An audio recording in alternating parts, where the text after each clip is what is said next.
Saya bukan berdakwah di sini. Saya hanya menyampaikan kebenaran dan kebaikan, memperdengarkan ayat Al-Quran kepada teman-teman semua. Mungkin ada hamba Allah yang tersentuh hatinya.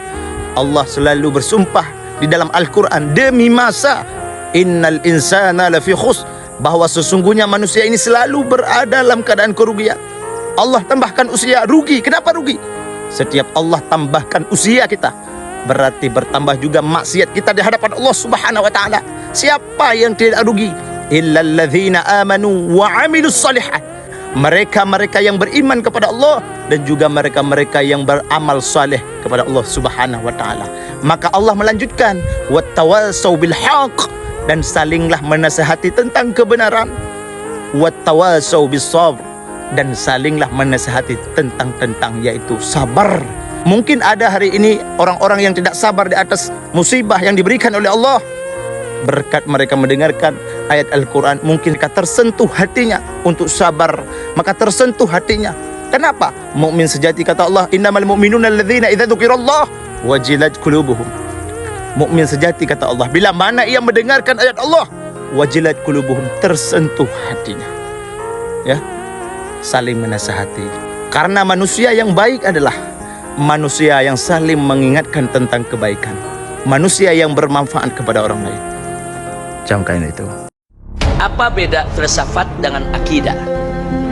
Filsafat itu hasil pemikiran manusia. Filsafat itu hasil pemikiran manusia. Orang berfilsafat. Sedangkan akidah itu soal keimanan dan keyakinan. Nah, jadi berbeda. Dan filsafat itu bisa menjadi ideologi. Ideologi itu dari kata ide. Nah, ide itu kan buah pikiran. Ide itu buah pikiran. Ideologi itu buah pikiran, arti ideologi. Nah, jadi filsafat itu masuk ke dalam bab itu. Filsafat itu hasil pemikiran manusia. Orang merenung, orang berpikir, menghasilkan pandangan-pandangan, pendapat-pendapat di dalam kehidupan. Jangan suudzon, berprasangka buruk sama ulama. Kita ini bukan ahli ilmu, bukan ahli amal, bukan ahli ibadah, bukan ahli taqarrub, bukan ahli istiqomah, apalagi sedekah. Jadi kalau kita nggak bisa jadi orang alim, jadilah muta'allim, penuntut ilmu agama. Kalau terhalang waktu, terbatas, maka jadilah mustami, orang yang mendengarkan kalam-kalam hikmah ulama, ilmu-ilmu yang disampaikan oleh ulama di majlis-majlis ta'lim. Kalau nggak bisa jadi mustami, jadilah muhibbin, pecinta para alimil ulama. Dan jangan setengah-setengah, yang ini dicintain, yang ini enggak, yang ini dicintain, yang ini enggak. Jangan juga membanding-bandingkan. Kenapa? Karena matahari dan bulan itu sama-sama bersinar dalam waktu yang berbeda. Kalau kita berprasangka buruk sama kiai atau ulama, yang sekarang terjadi ini problematik kan, pro dan kontra. Mungkin ulama yang kita anggap buruk atau kiai yang kita anggap buruk itu malamnya dia istighfar, taqarrub pada Allah, kita mati tidur, nggak ada yang tahu. Ada satu riwayat yang sangat indah. Tiba-tiba Rasulullah di masjid dan Rasulullah katakan, wahai sahabat-sahabatku, sekarang akan datang seorang ahli sorga masuk ke masjid ini. Para sahabat, ya Rasulullah, akan datang ahli sorga yang masuk ke masjid ini? Iya. Yang mana orangnya? Nanti sebentar lagi datang. Ternyata ada orang yang datang, masih muda orangnya, cuma sholat 2 rakaat, dia pergi. Rasulullah mengatakan, itu orangnya. Yang Anda lihat itu adalah orang ahli sorga. Beberapa hari berikutnya, Rasulullah katakan, akan datang ahli sorga, datang ke masjid ini. Siapa ya Rasulullah? Tunggu saja, Jibril kasih tahu kepada saya barusan bahwa akan datang orang ahli sorga. Ternyata laki-laki yang kemarin. Subhanallah. Hari berikutnya Rasulullah bilang, akan datang ahli sorga. Ternyata laki-laki yang kemarin. Abdullah bin Umar penasaran, ini laki-laki apa hebatnya nih menjadi ahli sorga. Rasulullah bilang ahli sorga. Begitu dia keluar, dikejar. Assalamualaikum ya fulan. Waalaikumsalam warahmatullahi wabarakatuh. Kenalkan, nama saya Abdullah bin Umar. Siapa Anda? Saya adalah Abu Damdam. Subhanallah. Nama orang laki-laki yang dijadikan ahli surga oleh Rasulullah itu siapa namanya? Abu Damdam. Ya Abu Damdam, boleh saya beristirahat di rumahmu atau bertamu di rumahmu? Silakan. Diizinkan oleh Abu Damdam Abdullah bin Umar untuk tidur di rumah Abu Damdam. Hari pertama biasa saja. Abdullah bin Umar bangun tengah malam, jam 12 sudah bangun. Ditungguin, ngintip. Ternyata Abu Damdam masih tidur. Kata beliau minum, ahli tahajud, ahli surga jam 2 masih tidur. Ahli surga jam 3 masih tidur. Menjelang mau subuh bangun, sholat subuh, sholat tahajud di ujung, setelah itu selesai. Subuhnya juga demikian. Oh mungkin puasanya juga tidak. Hari kedua nggak ketemu, hari ketiga tidak ketemu. Kalau bertamu itu berapa hari batasnya? 3 hari. Kalau lebih dari 3 hari itu apa namanya? Numpahin kos atau ngerepotin itu, subhanallah. Akhirnya 3 hari bilang, ya Abah Domdom, terima kasih engkau telah menjamu saya selama 3 hari, tapi justru maaf sekali, saya datang kemari sebetulnya bukan numpang tidur, bukan numpang makan, bukan, tapi saya ingin tahu, karena Rasulullah sampai 3 kali mengatakan engkau ahli surga. Kalaulah engkau bisa berbagi kepadaku apa yang membuat Allah memilihmu menjadi ahli jannah. Dijawab oleh Abu Domdom, ya Abdullah bin Umar, sesungguhnya kalau aku mengandalkan surga dari sholatku, rasa-rasanya sholatku jauh daripada kekhusyuan. Kalau aku mengandalkan untuk menjadi ahli surga karena zakatku, karena puasaku, karena umrohku, karena hajiku, rasa-rasanya jauh daripada kesempurnaan. Tapi aku punya amalan yang biasa aku lakukan, setiap malam aku kerjakan, mungkin ini yang membuat aku menjadi ahli jannah. Apa? Dijawab, qabla an arquda ila naum tawajjahtu qiblah wa rafa'tu yadain. Aku setiap sebelum tidur selalu menghadapkan wajahku ke kiblat. Lalu aku angkat kedua tangan ini dan aku berdoa. Doanya, Allahumma inni qad afautu man dholamani. Masya Allah. Apa doanya? Ya Allah, siapapun yang telah menyakiti aku, seluruhnya telah aku maafkan. Luar biasa. Allah jadikan Abu Domdom ahlul jannah, walaupun dia masih di dunia, namanya sudah tercantum di pintu surga karena dia bebas memaafkan siapapun yang telah menyakitinya tanpa ada pilih-pilih. Sebelum tidur, ya Allah, siapapun yang telah menyakiti aku, menzalimi aku, berghibah tentang aku, semuanya aku maafkan. Bisa nggak kira-kira ibu bapak begitu? Bisa nggak? Apa masih ada yang ngedumel di hati kepada seseorang? Karena apa? Susah? Susah. Jujur saya tanya, kira-kira mana yang lebih susah? Mana yang lebih susah? Minta maaf apa memaafkan? Memaafkan jauh lebih susah daripada minta maaf. Subhanallah. Maka dunia ini sebenarnya isinya tidak banyak, hanya 4 saja. 1, orang yang diberi kekuasaan, angkuhnya luar biasa, Fir'aun. Orang yang punya harta, sombongnya luar biasa, Qarun. Orang punya ilmu, tapi ilmunya dipakai untuk menjilat penguasa-penguasa yang zalim, itulah dia, Haman. Maka mereka berdua selalu disandingkan, inna Fir'auna wa Haman, karena memang mereka satu kapal. Dan yang keempat adalah, na'udzubillah, berilmu agama, tapi ilmunya tidak dipakai untuk mendekatkan diri kepada Allah, dialah Bal'am. 4 tipe manusia kekal abadi sejak zaman Nabi Musa sampai hari ini. Jadi kita tinggal berzikir belum tentu sampai, tapi solawat pasti sampai. Kenapa? Karena kalau zikir untuk dia, subhanallah untuk dia, alhamdulillah untuk dia, Allahu Akbar untuk dia.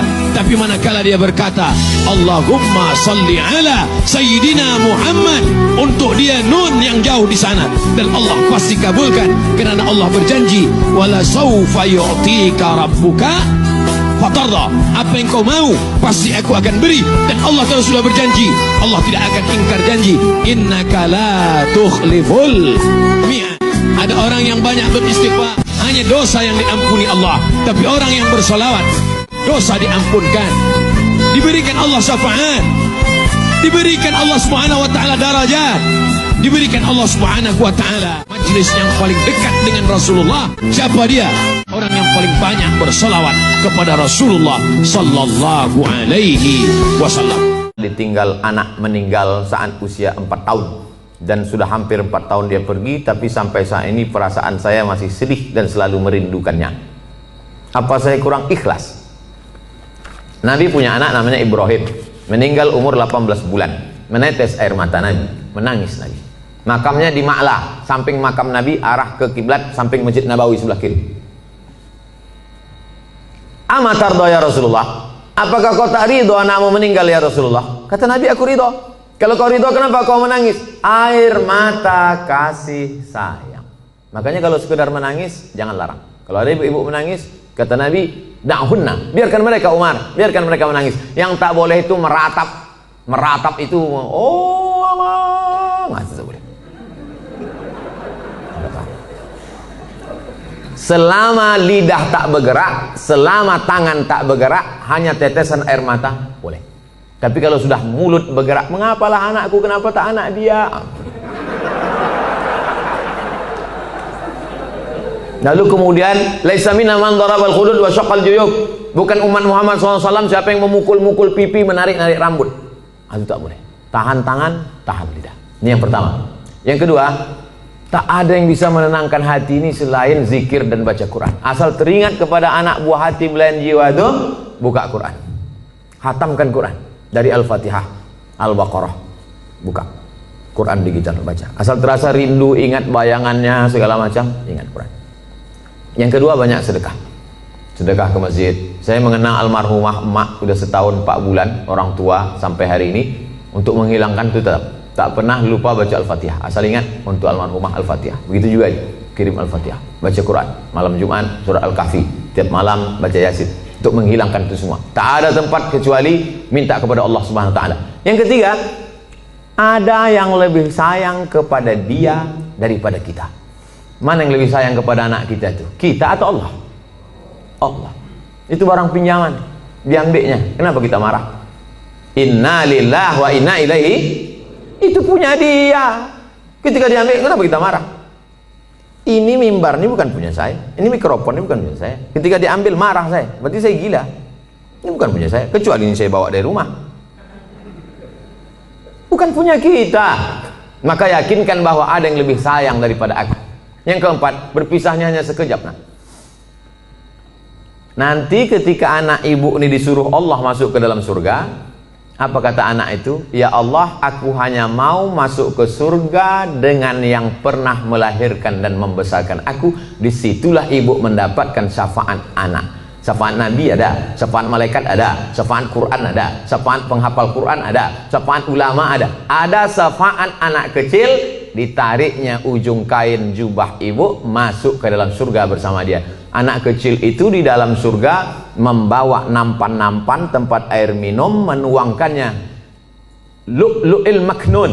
Mereka itu seperti permata berkilau cahaya terbang ke sana kemari. Dia menjadi pelayan-pelayan surga karena mereka tak ada dosanya sama sekali. Yang kelima, ada yang lebih tinggi daripada amal soleh, zakat, puasa, infak, wakaf, haji mabrur dan jihad. Apa itu yang paling tinggi? Ridha. Orang yang sudah masuk surga itu ditanya Allah, kalian sudah dapat semua kenikmatan surga, apa yang belum?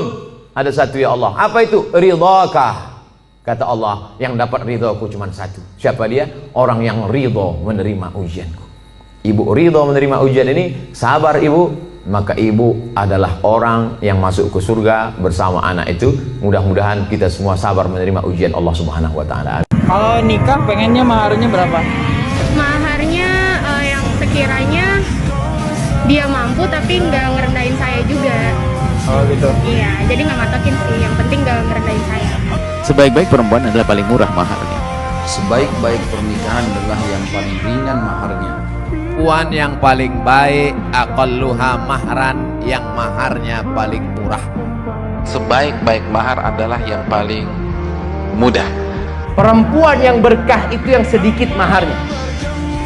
Nah, Bapak bisa cari YouTube Habib Ali Zainal Abidin Al-Jufri, muridnya Habib Umar itu, sedang ngajar. Itu Profesor Said Ramadan Buti yang dihormati di dunia internasional, bukan cuma di negerinya yang mati syahid di bom di masjid itu datang duduk Pak di bawah. Habib Ali itu bangun karena ini gurunya. Nggak bisa guru, saya berhenti ngajar, guru yang ngajar. Enggak, saya datang ke sini tuh niat ngaji sama Habib Ali Zainal Abidin. Saya tahu Profesor Said Ramadan Buti itu alimnya kayak apa, tapi dia ingin mengajarkan kepada kita, hidup itu bukan cuma ilmu, hidup itu pakai akhlak, hidup itu pakai adab, hidup itu bukan siapa yang besar ilmunya, bukan siapa yang hebat ilmunya, tapi jangan lupa ambil keberkahan dari orang soleh, orang berilmu, apalagi kalau itu zuriyah Rasulullah. Kadang-kadang kita sibuk mencari surga di mana-mana. Kita sibuk mencari amal-amal saleh di mana-mana. Padahal surga kita ada di rumah kita sendiri. Siapa itu? Ibu kita, ayah kita, orang tua kita, yang mungkin kadang-kadang kita lupa untuk berbuat baik padanya, yang mungkin kadang-kadang kita lupa untuk berwajah manis di hadapannya, yang mungkin kadang-kadang kita lupa untuk bertutur santun di hadapannya. Semoga teman-teman sekalian, orang tua punya batas waktu. Mudah-mudahan dengan waktu yang sempit ini kita bisa memberikan yang terbaik untuk membalas semua kebaikan orang tua kita, insya Allah. Insya Allah. Al-Quran adalah mukjizat terbesar Nabi Muhammad Sallallahu Alaihi Wasallam dan tidak ada keraguan padanya. Isinya di antara lain hudal linnas, sebagai petunjuk bagi manusia. Yang bengkok bisa menjadi lurus, yang buruk bisa menjadi bagus, yang gemuk bisa menjadi kurus.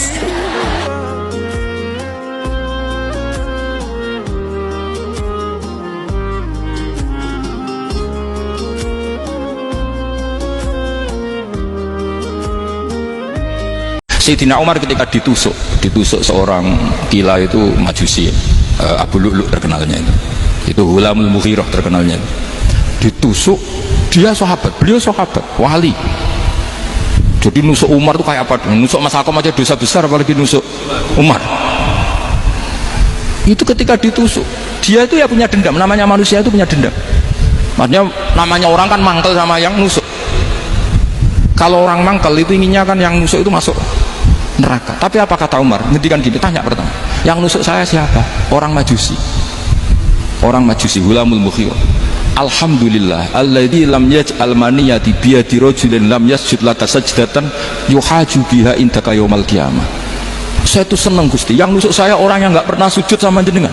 Jika kalau saya dendam supaya dia masuk neraka, saya nggak takut orang itu nuntut sama saya.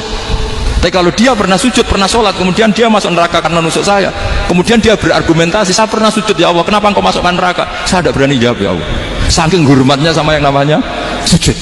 Jadi kamane dendamnya kesampaian cara Jawa, dendam dengan tanda kutip ya, tidak makna semestinya. Jadi mangkel lebih sing nusuk, nak mlebu neraka pantas, wong ora tahu sujud wae Gusti gitu.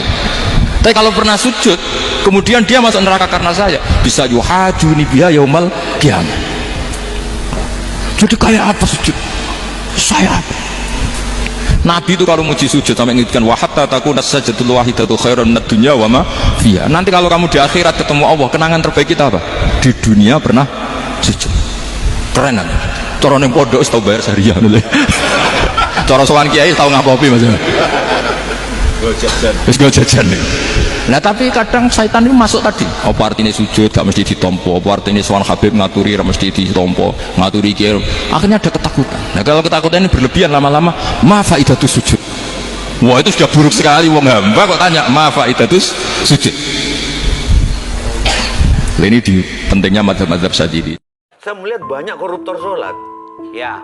Saya melihat banyak orang sholat yang kalau saya ajak ngomong main HP, nggak punya adab.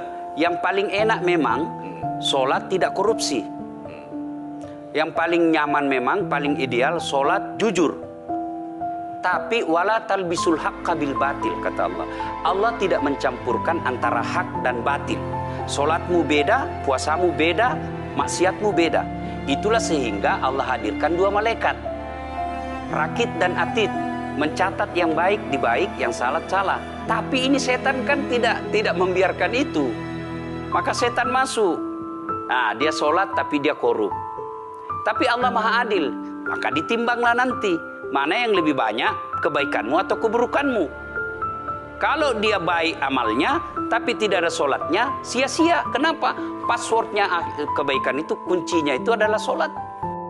Ceramah mulu, bukan ceramah, ini lagi di hutan. Saya tidak ceramah, tapi mengingatkan kembali sebagaimana perintah Allah Subhanahu wa taala dalam Al-Qur'an, wa dzakar, dan tetaplah memberikan peringatan dan tetaplah memberikan nasihat. Fa inna dzakra, bahwa sesungguhnya peringatan, bahwa sesungguhnya nasihat, tanfa'ul lil mu'minin, itu bermanfaat lil mu'minin, bagi orang-orang yang beriman kepada Allah Subhanahu wa taala. Bahkan Allah bersumpah dalam Al-Qur'an, wal 'as, demi masa. Allah bersumpah demi masa. Kenapa Allah bersumpah demi masa? Dengan masa tersebut orang bisa dalam keadaan kegelapan. Dengan waktu tersebut seseorang bisa dalam keadaan kebatilan. Dan dengan masa tersebut orang bisa murtad dan keluar daripada agama Islam. Innal insana lafi khus, sesungguhnya manusia ini selalu berada dalam keadaan kerugian. Allah tambahkan usia, dia rugi. Kenapa? Dalam keadaan maksiat. Siapa yang tidak rugi? Illal ladzina amanu, kecuali orang-orang yang beriman kepada Allah Subhanahu wa taala, wa amilus shalihah, dan orang-orang yang senantiasa mengerjakan kebaikan, wattawasau bil haq, dan serta saling menasehati tentang kebenaran, saling memberikan peringatan tentang kebenaran, wattawasau bis sabr, dan saling memberikan nasihat tentang kesabaran. Bahkan Rasulullah SAW mengatakan kepada para sahabat, ad-dinu nasihah, agama adalah nasihat. Dan para sahabat bertanya kepada Rasulullah, qulna liman, kami bertanya lagi kepada Rasul, bagi siapa ya Rasulullah? Rasul menjawab, bagi Allah, wali kitabihi, dan bagi kitab Allah, wali rasulihi, dan bagi rasulnya Allah, wa ammatihim, dan serta bagi orang ataupun bagi umat-umat Islam pada umumnya. Barakallahu fikum. Assalamualaikum warahmatullahi wabarakatuh. Adakah cara lain untuk minta maaf dengan manusia selain meminta maaf kepadanya? Oke, sampai paham. Dosa dengan manusia nggak bisa diselesaikan dengan sholat taubat, nggak bisa diselesaikan dengan istighfar, nggak bisa. Dosa sesama manusia hanya bisa dimaafkan kalau kita minta maaf kepadanya saja. Nah, saya sering sampaikan bahwa minta maaf kepada manusia itu nggak sama dengan minta maaf kepada Allah. Kalau minta maaf kepada Allah, silahkan buka aib kita, nggak apa-apa. Tapi kalau minta maaf dengan manusia, tutup aib, jangan buka. Bu, saya minta maaf ya. Minta maaf kenapa? Pokoknya salah khilaf, saya minta maaf, gitu aja. Jangan dibilang, Bu, saya minta maaf ya. Kenapa? Kemarin saya gosipin ibu, jangan ya. Jadi jangan dibilang, karena manusia nggak siap dengan kesalahan kita. So, dosa dengan manusia hanya bisa selesai kalau kita minta maaf kepadanya. Nah, kalau seandainya kita nggak bisa minta maaf di dunia, maka kita akan minta maaf kepadanya di padang mahsyar. Maka hanya ada dua tempat minta maaf. Yang pertama adalah di dunia, yang kedua adalah di padang mahsyar. Hati-hati. Innallaha ahkamul hakimin, Allah lah hakim yang paling adil. Jadi nanti kalau kita nggak minta maaf di dunia, maka kita akan dihakimi di yaumil akhir. So, kurang-kurangi bikin salah dengan manusia di dunia ya. Sebisa mungkin jangan menyakiti, disakiti nggak apa-apa, tapi jangan menyakiti. Kalau udah menyakiti, segera minta maaf. Kalau sudah merasa melakukan salah, segera minta maaf. Caranya kayak gitu aja. Hey, maaf lahir batin ya, gitu aja. Oke? Terima kasih telah menemani Neologi di sini. Like, subscribe video saya ini, follow kanal saya ini, dan sampai paham. Assalamualaikum warahmatullahi wabarakatuh. Imam Syafi'i itu luar biasa. Selesai dia belajar hadis dengan Ibnu Uyainah di Makkah, pergi dia ke Madinah. Sampai di Madinah, dijumpainya rumah gubernur Madinah. Assalamualaikum. Waalaikumsalam. Gubernur Madinah, ya, tolong bawakan saya ke rumah Imam Malik. Saya mau belajar sama Maliki, Malik bin Anas. Apa kata gubernur? Hai Syafi'i, andai kau suruh aku memindahkan bukit Uhud, lebih ringan daripada menghadap Malik. Begitulah ulama itu karismanya, jangan dulu. Aku tak sanggup berhadapan, segan mau jumpai Imam Malik. Kau suruh aku mindahkan bukit Uhud, lebih ringan daripada berhadapan dengan Malik. Ulama zaman dulu dihormati, luar biasa. Tapi karena diminta, akhirnya Imam Syafi'i pun datang ke rumah Malik bin Anas. Sampai di rumahnya, dia ucapkan salam. Assalamualaikum. Waalaikumsalam. Keluar pembantu Malik. Siapa? Saya Syafi'i. Mau ketemu siapa? Mau ketemu Malik. Malik mana? Di dalam. Ya, tunggu sebentar. Dia masuk dalam. Malik, ya, ada tamu namanya Syafi'i. Kata Malik, suruh dia baca kitab saya Muwatta. Nanti kalau dia sudah baca khatam Muwatta, baru dia belajar sama saya. Kalau tidak, nanti tak nyambung kajinya. Datang pembantunya, nyampaikan. Syafi'i, ya, kata Malik, kamu pulang aja dulu, baca Muwatta. Nanti kalau sudah khatam Muwatta, baru belajar lagi. Kata Syafi'i, kasih tahu ke Malik, Muwatta sudah di sini semua. Maliki terkagum dengan Syafi'i. Sebelum belajar dia sudah, andai ada orang mau belajar ke saya, Pak Ustadz, kami mau belajar masalah khilafiyah, baca buku saya 37, masalah populer, nanti baru kita belajar biar nyambung kaji kita. Pak Ustadz, udah di sini tuh semua. Tentu saya kagum sama dia. Saya aja nggak hafal, dia hafal. Akhir dari persahabatan, pertemanan, dan menuntut ilmu Syafi'i, akhirnya Malik memanggil Syafi'i. Syafi'i, sini. Ada apa Tuan Guru? habis sudah ilmuku dan kurasa engkau lebih hebat daripada aku. Ini beberapa keping uang emas, carilah guru yang lain. Begitu zaman dulu. Zaman sekarang orang enggak. Akulah guru yang paling hebat di Pekanbaru, kau jangan belajar sama yang lain. Yang lain itu hanya kulit-kulit buku aja. Ini bukan adab salaf. Ini adab salaf. Mereka belajar salaf. Imam Malik itu salaf, meninggal 179. Imam Syafi'i itu salaf, meninggal 204. Aku coba